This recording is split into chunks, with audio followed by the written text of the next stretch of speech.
Hi, I'm Courtney. In 2019, I became an Ironman triathlete and qualified for Olympic distance nationals, which I will be doing again this year. Now I'm also tackling a 50K and a 50 miler this year.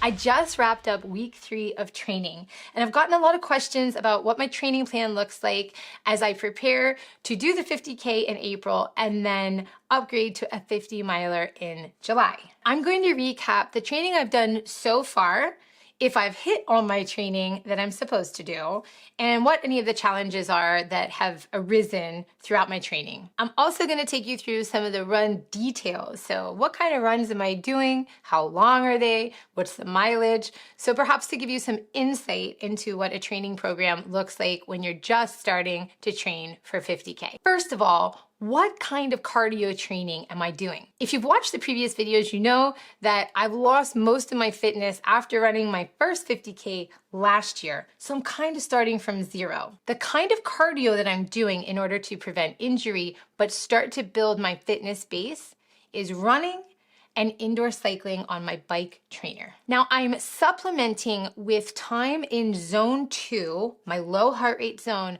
on the bike. Why? Well, if I'm just trying to run all the miles to build my base fitness, I'm going to be more prone to injury. And so we also want to be using different muscles and strengthening different muscles while getting the cardio zone 2 benefits of the bike. So each week I have a certain number of hours that I'm trying to hit on the bike and certain number of hours I want to hit on the run, which brings me to my next point. We're not measuring mileage, we're measuring hours. We're doing that because I don't want to get injured. So instead of saying, Courtney, you're gonna go out and run 6 miles today, we're gonna talk about time because I am doing heart rate training. And a lot of my fitness and workouts are based on zone 2 low heart rate training. And we're measuring hours, not miles. So now that I just finished week 3, I'm gonna take you through how much hourly time I spent on running and the bike each week leading up to today. So in week 1, my goal for running time was 3 hours and my goal for biking time was 1 hour. In week 2, we increased it a little bit. So run time was 3.25 hours and total bike time was 1.5 hours. Finally, the week that I just finished, week 3, total running time was 3.5 hours, total bike time was 2 hours. Now, what kind of running and biking am I doing in these workouts? So each week is a mix. You're gonna see a lot of zone 2 stuff, as I mentioned before, particularly on the bike. Now the runs are a little more varied. While I do have easy zone 2 runs, I also have some tougher ones as well. Incline runs on the treadmill, pace incline runs on the treadmill, hiking at an incline on the treadmill, and my personal favorite, fartleks. So what exactly is a fartlek?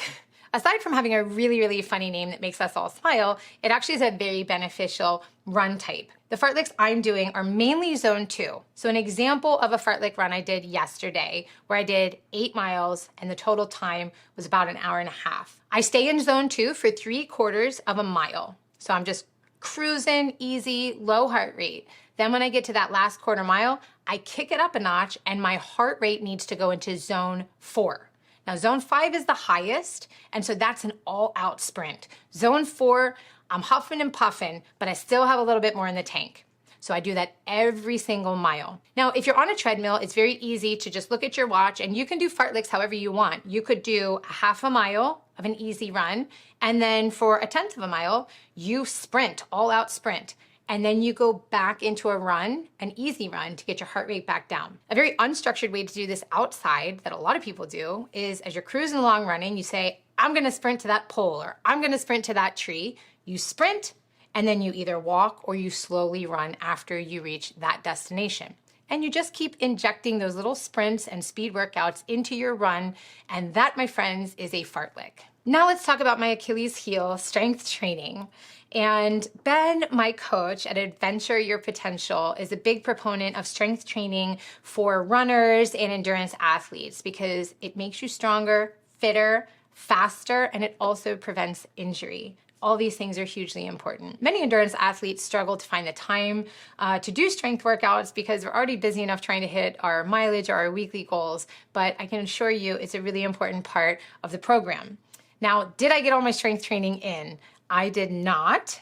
I'm still waiting on a little bit of equipment that I ordered, but I did purchase a Hex dumbbell set, which has been very, very helpful, and some other weight equipment. And I am doing my best to get through it, averaging about 1.5 strength training sessions per week. And here's the thing. These workouts have to work for you. The program that Ben built me is based on my current level of fitness and my lifestyle.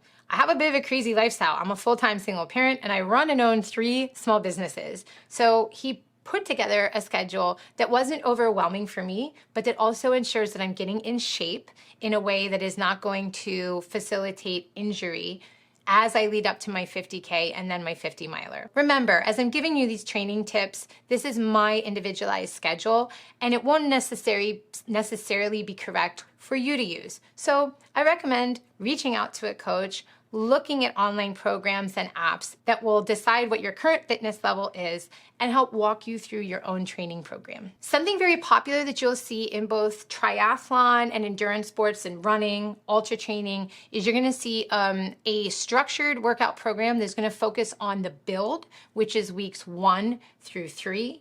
Followed by week 4, which is a recovery week. So the first 3 weeks, you're taxing your body, you're increasing the mileage, and then week 4 is all about recovery. Now, I'm not a coach, so I'm not gonna be able to explain all the science behind this, but I can tell you that the good coaches do use this kind of method and it's hugely beneficial to give your body a little bit of a break so you can push for the next big build, which will be bigger than the build that you just finished. So I'm actually just finishing week 3 and entering week 4, which is my recovery week, where the mileage and time is gonna go down just a little bit to make sure I'm fresh and ready to rock for month number 2. One of the best things that Ben has taught me is I need to actively warm up and do a lot of foam rolling. Now, I had this foam roller, but I didn't use it much before I started this program. Really only if I was really sore, I would foam roll after like a big race. But I've learned that I actually need to warm up with foam rolling and active mobility for 15 minutes before every single one of my runs. So it's been really great building that habit and it's very new for me. One of the things I've learned a lot about is fascia, the importance of things like dry needling, and all the things that are gonna get you in tip-top shape for race season. But the foam rolling is something you can do at home that doesn't require going out to, a physical therapist, and it's going to make sure that your muscles are ready to rock and roll and you are less prone to injury. So before each run, I have been taught by Ben that I need to do foam rolling and active mobility. So basically like active stretching. And as a former soccer player and like many runners, I have pretty tight IT band. So I'm just gonna take you through some of the foam rolling that I do that makes all the difference in the world. So I start with rolling my hamstrings because I have very tight hamstrings. So I spend a little bit more time on the areas that I have tightness in. I do roll out my calves as well, but I really focus on the hamstrings and the IT bands. So I'm definitely going to spend a lot more time rolling out my IT band. I never injured my knee, but because of tight IT band, it also affects quad muscles, glute muscle, hip flexors. And if you are increasing mileage on your feet and running a lot, it's a good idea to roll out your IT band. You can see right here, you'll feel it, right? You'll feel it kind of like just above the knee and just kind of sink into it. This shouldn't be super painful, but it shouldn't be enjoyable either. This is where I spend the majority of my time. So now I'm going to do my quads, which also for me is a bit sore usually. So it's important to hit all of your leg muscles, whether you think you need it or not. So you can just roll both of them. Some people will lift up one leg and really work on one area. This is going to give you a little more impact in the leg that you lift up. And really you could do each area for at least 3 minutes. So 1.5 minutes on each side. And this is really important before running. So in addition to foam rolling, every time I run, I'm doing active mobility. So for instance, this is a really good one to open up the hip flexors. If you're running a lot, you're going to be tight in these areas anyway. So a variation of this is similar to yoga. You're going to put your hand next to your foot and you're going to be turning, holding for a moment, and then back down, kind of sink back down into those hip flexors, and then back up and back down. I can always tell that I'm very tight when I am doing these because they are not easy for me. And then of course to do the hamstrings, rounded back, head down, stretch out those hammies, which is one of my problem areas clearly. So don't forget before every one of your runs to do some form of foam rolling and active mobility. There are a ton of great videos online for mobility workouts ranging from 5-minute pre-run workout to longer mobility that is supposed to ensure you don't injure yourself and really get those deep stretches. Thanks so much for watching. I hope this information was helpful and you'll use it before your runs now. Until next time, rock on.